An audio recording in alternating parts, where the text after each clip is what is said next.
അപ്പോൾ നമുക്കിനി flow chart, നേരത്തെ നമ്മൾ ഫ്ലോ ചാർട്ട് ഒരു ഫൈൻഡിങ് ഏരിയ ഓഫ് സർക്കിളിൻ്റെ സ്യൂഡോ കോഡ് നമുക്ക് എഴുതി നോക്കാം. നമ്മളതിൻ്റെ ഫ്ലോ ചാർട്ടും അൽഗോരിതം ഓൾറെഡി നമ്മൾ എഴുതി.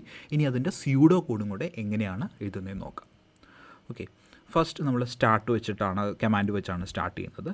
രണ്ടാമത്തേത് നിങ്ങൾ ഇതിൻ്റെ അകത്ത് ഇൻറ്റ് റേഡിയസ് എന്ന് പറഞ്ഞാൽ, ഇത് നമ്മൾ സി പ്രോഗ്രാമിങ്ങിൻ്റെ ഏകദേശം സിമിലർ ആയിട്ടാണ്.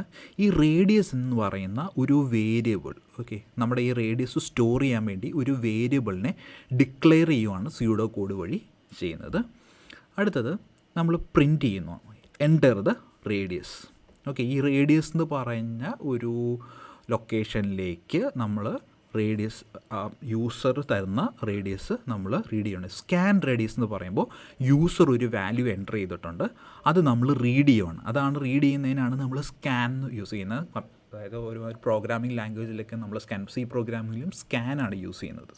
സ്കാൻ എഫ് ആണ് ശരിക്കുള്ള കമാൻഡ്, പക്ഷേ സ്കാൻ നമ്മൾ സ്യൂഡോ കോഡാണ് എഴുതുന്നത്, അതുകൊണ്ട് സ്കാൻ റേഡിയസ് എന്ന് ഇട്ടു. എന്നിട്ട് ഇതൊരു സ്റ്റേറ്റ്മെൻ്റ് ആണ്. Okay, area is equal to 3 × π × radius, 3πr² formula. നമ്മളിവിടെ πr² ഈ സ്റ്റേറ്റ്മെൻ്റ് ആണ് ഇടുന്നത്. ഇതാണ് നമ്മുടെ അതിൻ്റെ ഏരിയ എന്ന് പറയുന്നത്. ചെറിയൊരു ഇതിലൊരു മിസ്റ്റേക്ക് വന്നതാണ്. πr², അതാണ് സ്റ്റേറ്റ്മെൻറ്റ്.